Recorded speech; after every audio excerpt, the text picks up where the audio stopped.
Hey guys, what's up? It is Range Report. It's a Friday the 9th. We usually do this on a Saturday, but we got it a little bit early because we got stuff to do this weekend. So let's get into Range Report. Let's do it.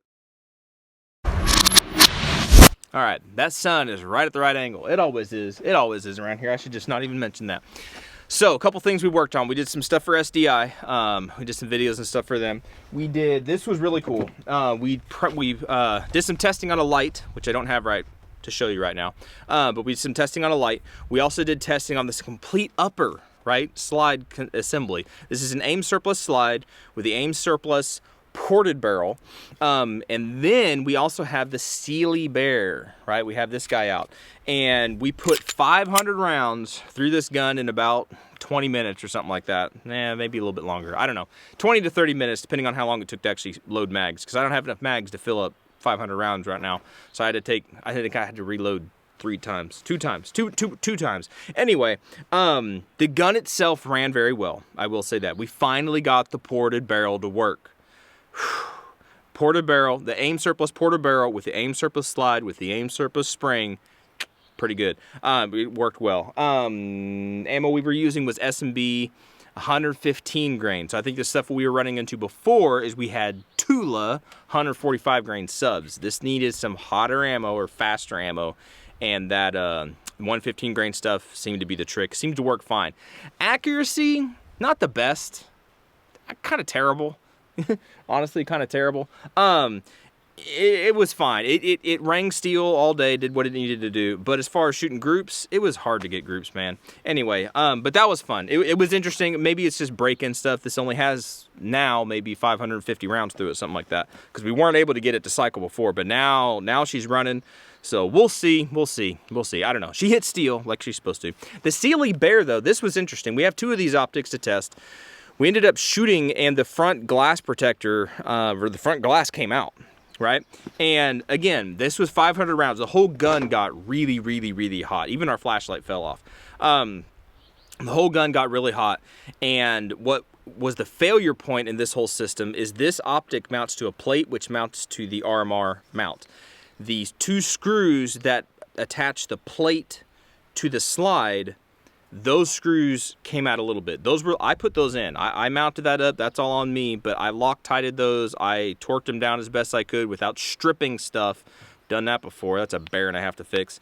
But they still came loose. So we did have some horizontal stringing. I don't know. It is what it is. I need to do this kind of test again and kind of see what happens. And I do have a second, bugs everywhere. I do have a second one of these Bear optics. I might put that one on here and not do a 500 round burn down and just kind of keep this in its wheelhouse of not a torture test per se, but to see more or less the accuracy that this thing can have, and maybe put another barrel in it because the accuracy could be skewed by this barrel. Not sure how ported barrels are supposed to shoot, but anyway, this was a fun project. So we tested like 4 things on this guy, right? Simultaneously, and it was pretty cool. One thing I will say about Sealy optics, the optic itself kept running. It's still on. It's still working. I can still point this thing at the piece of steel and put rounds on steel. I can still do it. Now, can I hit bullseyes? No, not right now, but I can hit steel, and that's kind of the important thing if you think about it. Either way, I'm sure I'm going to sound like a shill because they did send me this. Sealy did send me this. I still am impressed by how well this guy keeps trying to work. The dot still is there. I've had some dots that just die, and I've had some lights and lasers that just die after a couple hundred rounds. This guy didn't do that. Anyway, this is supposed to be Range Report, keeping it simple. But that's one thing we worked on.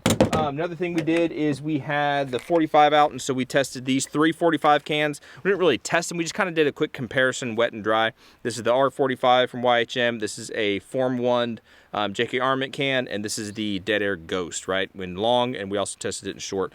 We shot it, like I said, dry, and then we put some white silicone grease in it. Silicone, is that right? White lithium grease in it. And yeah, so we shot it a little bit and just kind of see how it did. I think we did 3 different angles.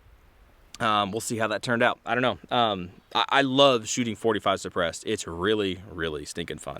45, 300 blackout, and 22. They're all like, if you want to have fun suppressed, those are the rounds to do it. that was that. Something else we did, I already got rid of it, but the Mark 18, we put a piece of really rusty, or really rusted, corroded 223 round through it, just to kind of see if it worked. You know, as you're going around picking up your brass and things and stuff, sometimes, I mean, you find rounds.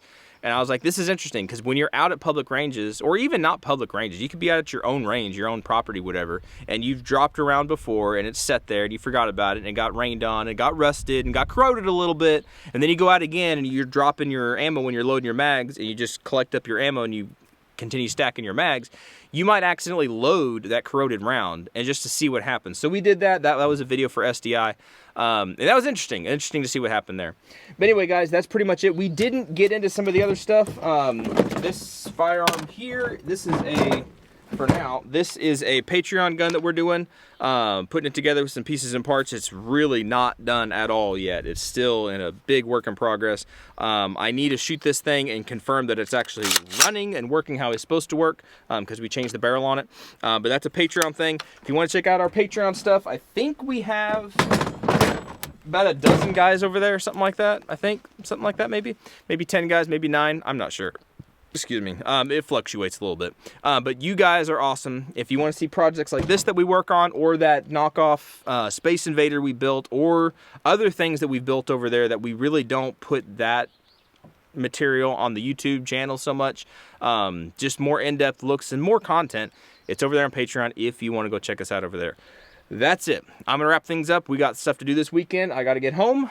If you got any questions about anything, let me know. Y'all be good to be safe. Appreciate you watching, subscribing, and everything, and hopefully catch you in the next video. See ya.